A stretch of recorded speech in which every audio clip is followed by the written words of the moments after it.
家下都2025年，年紀一年比一年大，就嚟3張嘢，甚至有啲熒幕前嘅朋友係70、80後、30、40歲，但都係過住一直長年單身嘅生活，或者母胎單身。每次聽到身邊人講起拍拖、男女愛情話題，都特別尷尬，唔想俾人問起。我以前仲試過身邊啲 friend 話自己拍過拖，唉，有頭髮邊個想做辣痢？你估單身5年、10年、20幾、30年好好玩咩？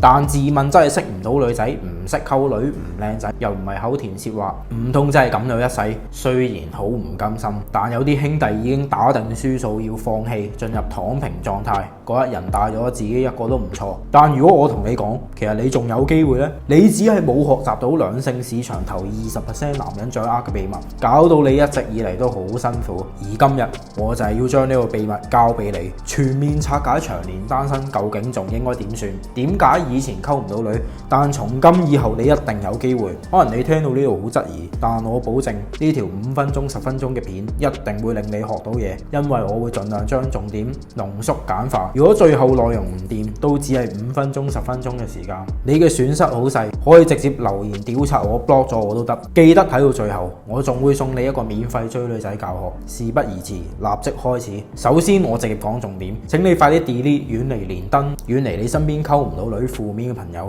其實好多人陷入咗一個非常搞笑嘅邏輯誤區，覺得同身邊嘅人圍爐取暖好似會有幫助，問下啲 A0 情感大師嘅建議，但呢啲人自己追女仔都零結果，你學完之後更加廢。唔好誤會，我唔係要你做一個好自大睇低其他人嘅人，但呢度原諒我講經1分鐘。之前我睇過一本書 Ray Dalio 寫嘅原則 Principle， 呢本嘢真係特別有料，有一個非常非常重要嘅準則，就係要為你認識嘅所有人，佢哋喺某個領域嘅專業度評分。如果呢條友係冇經驗或者成功經驗太少，咁你98% 以上嘅機會都唔撚好聽佢講嘅嘢，當佢係廢話。呢個原則包括所有領域，例如賺錢、運動、減肥、音樂，但其實亦包括溝女。只有你肯定呢條友溝到女，拍過好多次拖，或者至少有段幸福嘅愛情生活，你先聽佢講嘅嘢，參考佢嘅嘢。我呢度舉個親身例子，雖然唔係溝女，但我逢親同人講我想搞 YouTube 拍片，啲人都會話唔得。咁呢樣嘢係好正常嘅，因為90%人都冇掂過 YouTube， 冇成功過。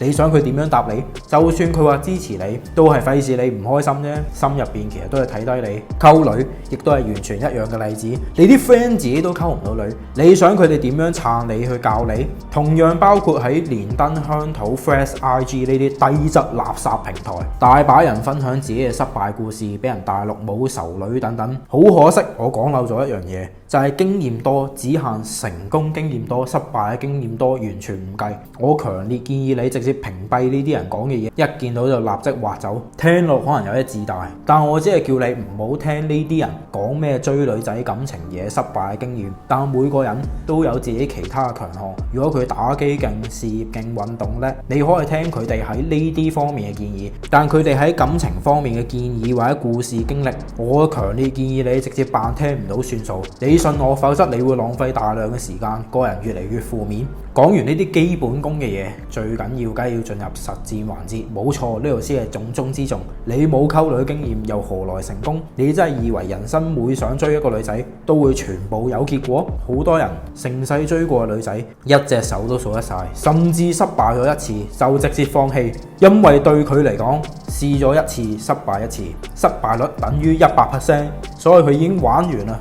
唔好意思，呢度我真係笑撚咗。其實以前嘅我同你一樣，追女經驗為零，表白做兵都唔敢。直到我意識到一樣好重點嘅嘢，就係女人嘅經驗實在太多啊，可能對部分人嚟講有啲衝擊。但女仔求其喺交友 App 一日都可以收到幾千個 like， 係你10世20世人都唔會接觸到嘅異性數量。請問喺咁嘅情況，你究竟係可以點樣追到你心愛女仔？好多人覺得自己好浪漫，會愛死呢個人，但明明你根本未同佢一齊。甚至有啲人只係因為對方靚就已經深沉，現實根本冇點講過嘢。女仔同一時間就每日同好多男性朋友傾偈，你呢就喺度瘋狂 FF 佢究竟中唔中意你呢個人？如果一齊咗可以做啲咩呢？但好可惜，你哋個經驗相差太撚遠，往往你做嘅追女行為都係打動到自己，打動唔到人哋。因為女仔已經見識過好多個好似你咁樣嘅人，而身為男人好少會有女仔主動識你追你，所以機會一定要自己創造。做，多啲認識新女仔。唔係話每個都要拍拖做愛，但你當係擴闊眼界都好。呢個就係以前我經常搭訕原因，我完全冇誇張。以前我係日日都搭訕女仔，所以我嘅搭訕經歷至少超過3000位女性，咁樣先叫做追平翻女仔喺交友 App 認識到嘅異性數量。不過咁講，大部分女仔都唔會同幾千個男仔全部傾偈，反而我仲可以超越女仔嘅數量，因為我搭訕嘅女仔至少全部都係有真實交流傾過偈，我都唔介意俾人笑。一開頭咩都唔識唔知路，一定係失敗居多，練多咗就開始有約會，約會之後就開始拍到拖。但呢啲係冇所謂嘅，因為呢個世界本身就唔應該你識親所有異性都可以做愛拍拖。如果每個人都可以同所有嘅異性做愛拍拖，咁天下大亂啦，全部人都唔好翻工翻學，日日做愛好唔好？我好明白搭訕呢樣嘢喺香港並唔流行，甚至有啲人覺得係鉗，但呢個根本唔係重點，重點只係你要多啲嘗試識新女仔，交友 App 活動咩都好，例如 Facebook、WhatsApp、Meetup 活動。如果你試咗一次之後失敗咗一次，就覺得失敗率係100% 嘅低能思維，咁你成世人一定唔會有任何結果。但我知道一定會有人會話交友 App 好難約女，活動嘅競爭好大，所以你一定要留意影片結尾送嘅免費溝女教學，我會教你更加多進階嘅溝女內容，並且日後仲會送你網絡聊天、交友 App 教學 PDF 等等。而仲有一樣嘢都係好重要，就係好多人嘅感情成熟度太低，冇邊界感，覺得自己中意咗一個女仔就唔可以再理其他女仔。Sorry, that's why 我話你喺度打動自己，打動唔到人哋。其實極大嘅機會個女仔完全唔 care，因為佢都未中意你。同埋你一定要記住，一日你哋唔係拍拖男女關係，你哋兩個嘅私生活，對方有咩權過問呢？越界嘅人就係情緒上嘅巨嬰。難聽講句，就算拍緊拖，如果有一方管得太多，你都想屌柒佢啦，更何況你未拍拖。所以千祈唔好話自己唔可以同時同幾個女仔傾偈，亦都千祈唔好鬧個女仔，問佢喂，你有冇同其他男仔傾偈啊？呢樣嘢1000%完全唔關你事。如果你做咗，咁你記住，你嘅失敗率會係10000%。我話嘅，唔係嘅話我切 J。對應翻開頭講嘅第一點，停止聽冇成功經驗嘅人建議。咁當然就係要睇成功嘅人啦。而呢樣嘢係超重要。點解？因為你記住，